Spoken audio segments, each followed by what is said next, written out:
Welcome to Maheshan IAS. Your rank is our responsibility. बम और पिस्तौल से क्रांति नहीं आती। क्रांति आती है आपके विचारों की तेज धार से। यह कहना था सरदार भगत सिंह का। 23 तारीख को शहीद दिवस है, हम उनकी जयंती मनाएंगे। आपको एक विशेष वीडियो भी लाऊंगा, देखना मत भूलिएगा। वे कहते थे कि शहीदों की चिताओं पर लगेंगे हर बरस मेले, वतन पर मरने वालों का यही बाकी निशान होगा।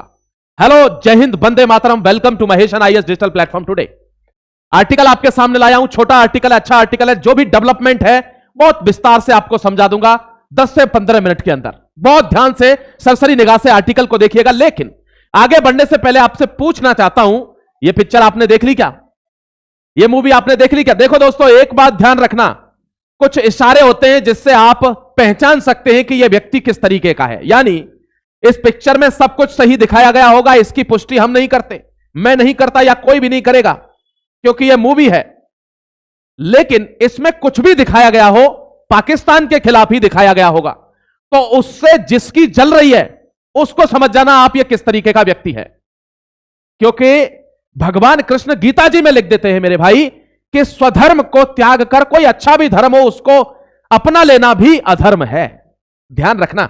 इसलिए अपने मातृभूमि के लिए कोई भी चीज है, अगर उसमें कुछ त्रुटियां भी है, खामियां भी हैं, अगर आप उन खामियों पर ज्यादा ध्यान दे रहे हो बशर्ते उसकी अच्छाइयों के, इसका मतलब आप में संपूर्ण प्रेम है नहीं राष्ट्र के प्रति। यहां आइए, इसके बारे में बात करूंगा, आपके लिए एक रिव्यू वीडियो ले आऊंगा, क्योंकि अभी मैंने ये मूवी देखी नहीं है, इसलिए मैं इस पर कुछ बोलूंगा भी नहीं। यही ऑथेंटिसिटी है, जब तक देखूंगा नहीं, परखूंगा नहीं, तब तक बोलूंगा नहीं। आगे बढ़ रहा हूं, इसको देख लीजिए। यहां क्या हो रहा है?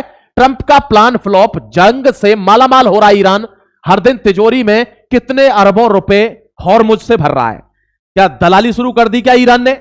हां, ऐसे आरोप इस पर लग रहे हैं कि वहां से जो शिप पास हो रहे हैं, अब उनसे टैक्स वसूला जा रहा है, अब उनसे क्या लिया जा रहा है? एक्स्ट्रा पैसा लिया जा रहा है। अब ऐसा अगर हो रहा है तो कई देश इसमें खिलाफ भी खड़े हो जाएंगे। देश खिलाफ खड़े हो गए, मैं आपको दिखा देता हूं। देखिए ये दोस्तों, एक चीज आपको बता देता हूं, यह व्यक्ति कौन है? दाऊद इब्राहिम। यह गद्दारे हिंद है, गद्दारे हिंद, समझना। इसने 1993 बॉम्बे ब्लास्ट में सैकड़ों लोगों को निर्मम हत्या कराई। सीरियल ब्लास्ट हुए, एक के बाद एक, हर जगह पर कई जानें चली गई, सैकड़ों जानें चली गई, और उसके बाद से यह आज तक कहीं मिला नहीं है। कुछ लोग कहते हैं यह मर गया है, कुछ लोग कहते हैं यह अंडरग्राउंड है। क्यों? क्योंकि तब से इसकी कोई तस्वीर भी नहीं आई है, कोई नई तस्वीर भी जारी नहीं की गई। आपने देखा होगा, अभी ईरान के युद्ध की ही बात बता देता हूं कि कुछ लोग जब मर जाते हैं तो इमीडिएटली उनकी तस्वीर जारी नहीं करते। क्यों? क्योंकि उनके नाम का खौफ बना रहे। तो यह मर भी गया होगा तो भी किसी ने दिखाया नहीं कि यह मर गया है। इस मूवी में इसको दिखाया गया है, ऐसा खबरें चल रही हैं। तो मूवी में देखूंगा तो आपके लिए रिव्यू लेकर आऊंगा। रिव्यू आपको चाहिए कि नहीं इस मूवी का, कमेंट में जरूर लिख देना। आगे बढ़ रहा हूं। देखिए, सबसे सुहानी और जबरदस्त खबर आज की यह है कि ईरान जंग में यूएस ने 16 विमान खो दिए। जो आदमी ऑपरेशन सिंदूर पर भारत की चुटकी ले रहा था कि 5 गिर गए, 6 गिर गए, 7 गिर गए, 11 तक पहुंच गया था, आज उस पर गिनती नहीं हो रही है अपनी उंगलियों पर, क्योंकि 17 विमान गिराए जा चुके हैं। किसके? यूनाइटेड स्टेट्स के। मैं बता रहा हूं, जो लॉकहीड मार्टिन है उसकी जो मार्केट वैल्यू है वो ऐसे नीचे गिर रही है दोस्तों, जैसे गधे के सर से सींग गायब हो जाते हैं। लोग खरीदना नहीं चाहते। इनका सबसे तगड़ा जो आज तक का एयरक्राफ्ट है वो है F-35, latest 5th generation aircraft. और इस F-35 को ये इनविंसिबल कहते थे, यानी ये अजेय है, इसको कोई देख नहीं सकता जब ये युद्ध में आएगा, इससे कोई लड़ नहीं सकता, ये पराजय कर ही नहीं सकता, इसकी अजेय है ये। और इसको ईरान ने मार गिराया। आप समझिए इस कंपनी का कितना बड़ा घाटा होने जा रहा है कि एक भी डील इसके साथ कोई नहीं करेगा। और यह भारत का वर्चस्व देखिए, हम पर इतना प्रेशर बनाया गया, इतने टैरिफ लादे गए, ट्रेड डील का प्रेशर बनाया गया कि तुमको ये F-35 खरीदना ही है, तुमको सुखोई नहीं खरीदना, तुमको राफेल नहीं खरीदना। दोस्तों, हम अड़े रहे, और ये जो अकड़ है ना, यही चुभ रही है देश में बैठे हुए लोगों को भी और बाहर के लोगों को भी कि इतनी अकड़ क्यों है? यह अकड़ राष्ट्र प्रेम की होती है। आपको बता देता हूं, हमने मना कर दिया कि F-35 नहीं लेना, मतलब नहीं लेना। क्यों? क्योंकि कहते हैं दूध का जला हुआ मट्ठा को भी फूंक कर पीता है। हम F-404 के जो इंजन डिले है उससे पहले ही प्रताड़ित हैं। हम ज्यादा डिपेंडेंट नहीं होना चाहते। अभी हम F-35 ले लें और फिर युद्ध के टाइम पर वो इंजन ना दे, क्या करेगा भारत? हमको नहीं लेना। और आज ये हमारा डिसीजन अच्छा साबित हुआ कि हमने नहीं लिया, क्योंकि इसको मार गिराया ईरान ने। जिसको कहते थे दिखेगा नहीं, आज तो देख के ठोक दिया। ये और पाकिस्तान के साथ आज भी हमारा स्टैंड वही कड़क है कि ये जो सिंधु जल समझौता है वो बिल्कुल ओपन नहीं होगा, उसका कोई सेंस नहीं है जब तक पाकिस्तान आतंकवादियों को खत्म नहीं कर देता अपने यहां से। सिंगल स्टांस है कि पानी और खून एक साथ नहीं बह सकता, मतलब नहीं बह सकता। देखिए स्टेट ऑफ हॉर्मुज पार कराने के लिए ईरान वसूल रहा है मोटी रकम। तेल टैंकर कंपनी ने चुकाए $20 लाख। ईरान पूरा गेमर बन रहा है दोस्तों, यहां से पार कराने के लिए पैसे ले रहा है ईरान। अब तो कल को फिर ऐसा हो जाएगा कि इंडियन ओशियन में से कुछ पास होगा तो भारत पैसे ले लेगा, फिर तो पैसे ले लेंगे हम। अब यही चीज को देखते हुए कुछ देश इनके खिलाफ हो गए हैं। देख लीजिए, ईरान के हमलों के खिलाफ एकजुट हुआ यूरोप। स्टेट ऑफ हॉर्मुज सुरक्षित रास्ता बनाने के लिए 6 देशों ने हाथ मिलाया। फ्रांस, जर्मनी, यूके, ये सारे लोग एक साथ हो गए कि अब बहुत हो गया। और सबसे ज्यादा कौन? सऊदी अरब। उसने कहा इसने हमारे इम्तिहानों का अब सब्र टूट गया है, धड़ाधड़ आक्रमण हो रहे हैं, कहीं ना कहीं दबा बैठा है, इसलिए वो भी कुछ बोल नहीं पा रहा है। लेकिन अब ये लोग बोल रहे हैं कि अगर अब स्टेट ऑफ हॉर्मुज नहीं खुलता है और ईरान इस तरीके की दलाली कंटिन्यू करता है, जहाजों से पैसे लेता है, तो अब हम मिलकर ठोकेंगे। ये ऐसी खबर आ रही है यहां से। अब आपको आगे बता देता हूं, hypocrisy of Trump trying to take praise with in the war. देखिए यही चाहता है ये, इसीलिए अमेरिका की इज्जत नहीं है अब नहीं है, पहले थी, अब बिल्कुल नहीं है। क्यों? क्योंकि ये पानी की बोतल खोल के सब सोचेंगे, अब कोई पानी की बोतल खोल रहा है तो सब क्या सोचेंगे कि आदमी पानी पिएगा। लेकिन पानी की बोतल खोल के ये ढक्कन खा जाता है। कोई बंदा स्कूल का बैग लेके स्कूल जा रहा है और वो पता चली कि वो बैग में से इधर निकाल के मुर्गी के बच्चे रोड पे छोड़ दे, यानी इसके ये क्या करने वाला है कोई जानता ही नहीं। क्या क्या बोलेगा, क्या लिखेगा, कोई नहीं जानता। इसीलिए इसकी क्रेडिबिलिटी जीरो हो गई। कौन? Donald pump.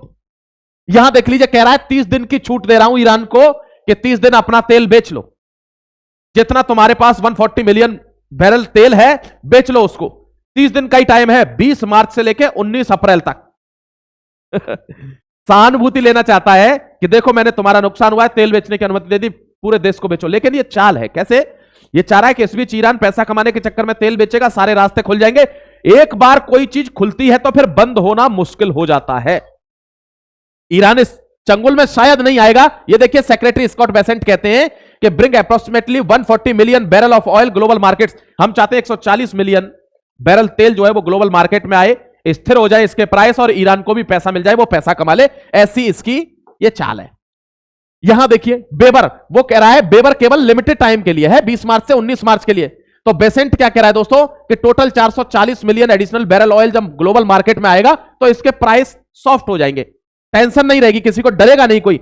Head of the सिनेक for global terrorism, we are winning this critical. साथ में यह भी कह दिया कि दुनिया में जो वैश्विक आतंकवाद है उसका जो सांप है, उसकी जो मुंह है वो कौन है? ईरान। वैश्विक आतंकवाद का जो सांप है उसका मुंह ईरान है, और हम बहुत आसानी से उससे जीत रहे हैं, कुछ दिन में खत्म ही हो जाएगा, ऐसे भी बोल रहा है साथ में।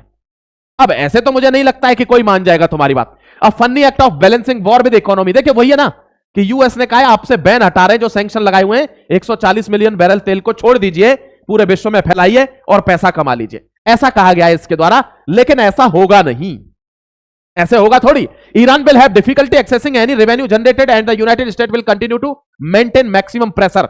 यानी आपको तुरंत उस टाइम को खत्म होने के तुरंत बाद आप पर सैंक्शन लग जाएंगे। मैक्सिमम प्रेशर हम हमेशा बनाकर रखेंगे। क्यों? क्योंकि तुम न्यूक्लियर बम बनाना चाहते हो। देख लीजिए मेरे दोस्त, ग्लोबल एनर्जी मार्केट को तुमने डिसरप्ट कर दिया है, स्टेट ऑफ हॉर्मुज को तुमने बंद करके दुनिया का सबसे बड़ा गुनाह किया है, इसलिए तुम पर प्रेशर तो मैं बनाऊंगा। यह है किसकी? यूएस की चाल। अब आपको एक बहुत अच्छी चीज बता देता हूं कि पहले जो ब्रिटेन का प्रधानमंत्री था उसने मना कर दिया कि मैं अपना बेस यूज नहीं करने दूंगा अटैक के लिए, और बाद में उसने कह दिया कि कर लो। तो ये क्या हुआ? ये तो वही हो गया कि खा भी लिया और निगला भी नहीं गया। यानी ट्रंप ने कहा कि आप जल्दी बता तू बेस देगा कि नहीं, उसने कहा मैं सोच के बताऊंगा।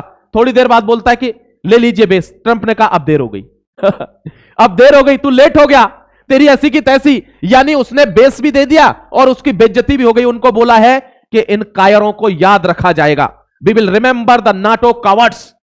यह स्टेटमेंट है ट्रंप का कि जब हमें जरूरत पड़ी तो नाटो में जितने भी सांप दूध पी रहे हैं वो कोई साथ में नहीं आया और इनको याद रखा जाएगा। यह स्टेटमेंट है डोनाल्ड ट्रंप का। यहां देखिए दोस्तों, the decision confirmed by the Downing street. फिर बाद में उसने क्या कहा? आप ऐसा करिए डियागो गार्सिया का यूज कर लीजिए और आरएएफ बेस का भी यूज कर लीजिए। ये किसने कहा? यूके ने कहा अमेरिका से कि कर लीजिए बेस और ठोकिए ईरान को। प्रॉब्लम क्या हो गई बाद में? यहां देखिए एक बार, प्राइम मिनिस्टर कीर स्टारमर ने बाद में एक्शन करने के लिए बोल दिया। कब? जब देखा कि ईरान हर कंट्री पर बमबार्डिंग कर रहा है। पहले मना किया था कि हम डायरेक्ट इन्वॉल्व नहीं होंगे, लेकिन उसने देखा कि ये जितने भी मिडिल ईस्ट के कंट्री हैं सब पर आक्रमण कर रहा है, तो उन्होंने अपने बेस दे दिए कि भाई अब आप अमेरिका भी हमारे यहां से आक्रमण कर सकता है इन पर, क्योंकि ये तो अंधाधुंध बमबार्डिंग कर रहा है। But Starmer change the stunt, मतलब थोड़ी देर बाद उसने स्टांस चेंज किया अपना और कहा कि हां हमारा बेस यूज कर लीजिए, करिए बमबार्डिंग। उससे ईरान ने भी धमकी दी थी, इसको कही थी कि यूके अपने आदमियों की जान को खतरे में डाल रहा है। जैसे पुराने जमाने में पिक्चर में कहता था ना कि बाहर निकल आओ चौधरी, तुम्हारे आदमियों की जान खतरे में है, ऐसे ही यूके को भी धमकी दी ईरान ने कि तुम अपने आदमियों की जान को खतरे में डाल रहे हो अमेरिका को अपना बेस देकर। ये देखिए आपको एक सबसे बड़ा डेवलपमेंट दिखाता हूं, ये चीज समझने के जो बता रहा हूं। ये यूके का बेस है जिसको अमेरिका यूज कर रहा है ईरान पर आक्रमण के लिए। और ये क्या है? ये है डियागो गार्सिया। ये इंडियन ओशियन में वही आइलैंड है जिस पर अभी लड़ाई चल रही थी। यूएस का नेवी बेस भी है यहां पर, यूएस का एयरफोर्स बेस भी है यहां पर। वैसे ये आइलैंड किसका है? ये ब्रिटिश इंडियन टेरिटरी का आइलैंड हुआ करता था जब भारत में अंग्रेज रहते थे, लेकिन बाद में क्या हुआ? ये ब्रिटिशर्स के अंडर आ गया और इसको अमेरिका को इन्होंने इसका एक्सेस दे दिया। अमेरिका ने यहां पर नेवी और एयरफोर्स दोनों बेस बना दिए। अब इस पर विवाद यह है कि ये नीचे यहां पर एक देश है मॉरिशस करके। अब मॉरिशस कहता है कि ये हमारी संप्रभुता के अंदर आता है, हमारी टेरिटरी है, हमारा क्षेत्र है। लोग इसको सपोर्ट भी कर रहे हैं, लेकिन अमेरिका क्या कहता है अंग्रेजों को कि तुम मूर्ख हो, उल्लू के पट्टे हो, जो ऐसी जगह तुम मॉरिशस को देना चाहते हो। यह तो सबसे तगड़ी जगह है पूरे में इलाके में नजर रखने के लिए। और दोस्तों ईरान ने, ध्यान रखना, यह ईरान है और यहां से यहां तक की जो दूरी है वो है 4000 किलोमीटर, और ईरान ने यहां से यहां मिसाइल मारकर हमला किया है। यानी ईरान ने क्या दिखाया है? ईरान ने दिखाया है IRBM, यानी intermediate range ballistic missiles Iran ने मारना शुरू कर दिया। उसने कहा है हमारे पास 5000 किलोमीटर से भी आगे की मिसाइल है। तो अगर कोई यह सोचता है कि हम उस पर हमला नहीं कर सकते वहां पर, तो उसकी सोच गलत है। आप देखिए भाई साहब, अभी तो इसने हथियार निकाले नहीं है, यह दांतों तले चने चब्बा देगा अमेरिका को। इसके पास ICBM भी हो सकती है, ध्यान रखना। यह कॉन्टिनेंटल बैलिस्टिक मिसाइल होती है, अगर यह इसके पास हुई तो यह ईरान से डायरेक्ट अमेरिका पर भी अटैक कर सकता है।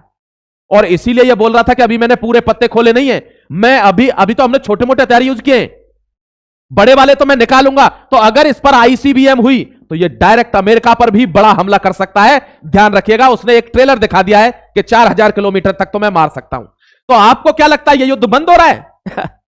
यही समझिए, यह बंद नहीं हो रहा है, यह फैलेगा। अभी यहां डियागो गार्सिया पर, यहां से दोस्तों 4000 किलोमीटर पर इसने अटैक किया। यहां देखिए president Donald Trump repeatedly Starmer को कंडेम कर रहे हैं, यूके के मूव को, कि बहुत देर में तूने जवाब दिया, मुझे तुरंत जवाब चाहिए होता है, मुझे सिर्फ अपने इलाके में यस मैन चाहिए, नो मैन तो चाहिए नहीं, सोचने का टाइम नहीं चाहिए। ईरान मीनवाइल, तभी इसकी यह हालत है।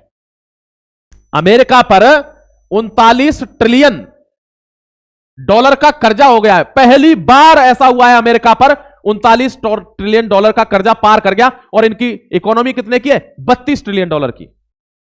ऐसा पहली बार हुआ। इसकी मूर्खता की वजह से हुआ है, क्योंकि यह रिस्की बिजनेसमैन है। यहां देखिए, putting British lifes in danger allowing, ये इसने अरागाची ने धमकी दी थी कि ब्रिटेन अपने लोगों की जान को खतरे में डाल रहा है। ये देखिए मैं आपको जो दिखा रहा था, F-35 फाइटर जेट को उड़ा दिया, आज तक इसको कोई छू नहीं पाया। इसके बारे में ऐसी अफवाहें बना रखी थी कि ये दुनिया का सबसे शक्तिशाली है, इनविंसिबल है, अजय है, इसको कोई टच नहीं कर पाएगा, ये जिस देश में आक्रमण करेगा वहां नास्ते नाबूद कर देगा। डायरेक्ट गिरा दिया, खत्म। अब तो पूरी की पूरी कंपनी लॉकहीड मार्टिन के शेयर गिर गए, उसका सामान बिकेगा नहीं, तो और बहराया हुआ है।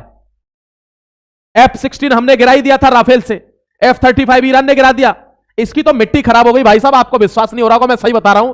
ये देखिए छोटे छोटे 20-20 हजार रुपए के, 20-20 हजार डॉलर के ड्रोनों ने इसकी ऐसी तैसी करके फेंक दी। ईरान की पावर यही बची हुई है कि उसने ज्यादा खर्चा नहीं किया, छोटे मोटे खर्चे में ही इसको निपटा रहा है। बड़े बड़े चीजों को अंधा कर दिया उसने अमेरिका को। आप कहेंगे अंधा कैसे सर? कि जैसे मान लो ये अरब वर्ल्ड है, ये ईरान है, यहां जितने भी सैटेलाइट लगे थे जो मिसाइलों को पहचानते थे, सब बर्बाद कर दिया ईरान ने।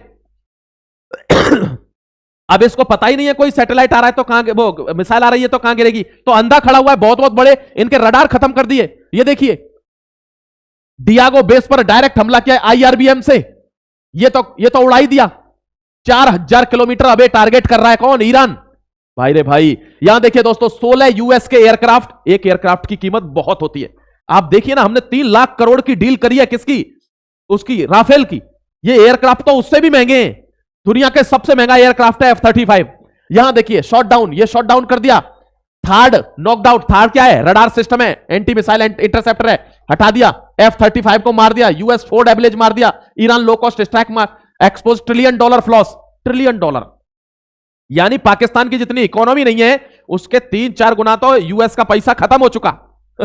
आप कहेंगे सर पाकिस्तान को क्यों ले आते हो? इसकी औकात ही इतनी है कि उसको बताऊं मैं कि उसकी जितनी इकोनॉमी नहीं है, उतने तो 20 दिन में अमेरिका ने अपनी तरफ से खर्च कर दिया, दोनों की तरफ से नहीं। इसीलिए तो बिक जाता है। इसलिए आपको यह ध्यान रखना है, यह दोस्तों बहुत महंगा पड़ रहा है अमेरिका को, बहुत महंगा। उसने क्या सोचा था? अभी देखो, F-35 के बारे में झूठ बोलते थे कि इसको कोई जीत नहीं सकता, पकड़ नहीं सकता। क्यों? अबे उल्लू के पट्टे, वेनेजुएला से लड़ेगा, कोई लड़ाई नहीं होगी तो पता कैसे चलेगा कि F-35 अच्छा है कि खराब है? अब बराबर ऐसे टक्कर में 2-4 बराबर के लोगों से लड़, तब तो समझ में आएगा कि जो बॉडी बनाकर आया है वो कैसी है। अब वेनेजुएला को लड़ जाएगा, कभी ग्रीनलैंड को धमकाएगा, पाकिस्तान को धमकाएगा, अफगानिस्तान को धमकाएगा। ऐसी जगह पे थोड़ी पता चलेगी। अफगानिस्तान से जीत नहीं पाया, उन पे कुछ नहीं है फिर भी। तो बराबर कैसे जब टक्कर होती है तब समझ में आता है। कहते हैं ना, कहावत है कि जब ऊंट पहाड़ के नीचे आता है तो उसको अपनी लंबाई का, ऊंचाई का, औकात का पता चलता है। अब पता चल रही है इसको कि ये जो जितने भी भौकाल में बनाता था वो सारे झूठे हैं। यहां देखिए, ये नेशनल डेप्ट है 39 करोड़, और ऐसा पहली बार हुआ है अमेरिका के अंदर। ये ध्यान रखना मेरे भाई, समझ गए? ये अमेरिका की स्थिति मैंने आपके सामने रखी है। आगे कोई भी डेवलपमेंट आता है मैं आपको बताऊंगा। आपको पता है हाइफा की रिफाइनरी पर अटैक हो गया है। लगभग 60% डोमेस्टिक प्रोडक्शन बंद हो चुका है इजराइल का। इजराइल बहुत बड़े नुकसान में है, यह भी आपको बताऊंगा। भारत की कोई न्यूज होगी फिर लेकर आऊंगा। एक आर्टिकल मुझे ममता बनर्जी पर बनाना है, जो मैं बना नहीं पा रहा हूं काफी टाइम से, टाइम के चलते हुए। मैं आपको जरूर लेकर आ जाऊंगा 1-2 दिन में, देखना मत भूलिएगा। जुड़े रहिए महेशन IAS को सब्सक्राइब करके। फिर मिलता हूं एक और जबरदस्त न्यूज के साथ। जय हिंद, वंदे मातरम, गॉड ब्लेस यू।